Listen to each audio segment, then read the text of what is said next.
Nils joins us in the studio from Tampa. We're talking about what was formerly the Myers Mountain Bike Festival. Name change. Yeah, Tahoe Mountain Bike and Brew Festival in Myers, California. Mm-hmm. And why would you change the name? We all knew the Myers Mountain Bike Festival. Yeah, well, this is the 5th annual running of the festival, and it's still a 2-day format and still based in Myers, but it features the Rim Trail, an iconic part of Tahoe for sure, because day one does have the Triple Crown ride, and then also includes Mr. Toad's Wild Ride as a descent, again, a Tahoe iconic ride. Yeah. And so we just started wanting to bring in Tahoe specifically into the name, especially since we're realizing so many people at the festival from out of town. So for them, it's a Tahoe event. People are like, Myers? Where the hell's Myers? Yeah, it's like, isn't that, right? I thought that was Tahoe where Divided Sky was. I mean, Hey, really. you know, I live in Myers and I sometimes forget. Well, yeah, but it's funny that it's called Myers, but like on a map, I don't think you can find Myers on a map, can you? Yeah, on Google Maps, if you throw it in there, it knows. But yeah, it's kind of off the radar. And then the Brew Festival, sticking brew in the name. We've always had beer because, let's face it, mountain bike event, you got to have beer. Yeah. But now with all the new local breweries and everything, we're really taking it up a notch, having a larger, more comfortable beer garden, I think, experience. And we've got 50/50 Ale Works, Cold Water, South Lake Brewing Company, as well as Ninkasi. So a bigger selection of beers, and that's definitely part of the event that we're excited about, expanding that. Still, day one, the afternoon festival is still... So day one is kind of like the go ride hard, do the Triple Crown or whatever part of it you want, come back to D-Sky. And then day two is more demo bikes. You go to a different location, you're going to be over more towards the corral, running shuttles, checking out. What kind of, who's going to be there in terms of bikes? Oh boy, this year has just worked out better than we ever planned. We thought usually, 5 brands would normally be enough for an event like this, but we ended up having 8. So we've got some big brands like Trek and Specialized, Norco, but then also Pivot and Ibis, YT, who are based out of Reno with their distribution, Intense.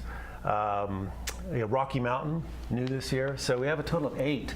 Now, when you have 8 brands, including some of them represented by a big old, bus, basically, the full corporate presence, you got a lot of bikes. And so, in terms of getting on the bike that you've been thinking about buying, or having the size of what you need, right, that's a big, because that's a big deal. We really wanted to make sure we had just a big selection. If you want to try a plus size, fatter tire bike, or something more cross-country oriented, whatever, we wanted to set you up. And then we're also having shuttles to the top.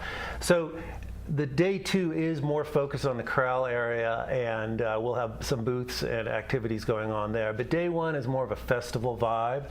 And we realize that for a lot of folks, it's a family thing where maybe only one person in the family does the Triple Crown ride. Sure, yeah.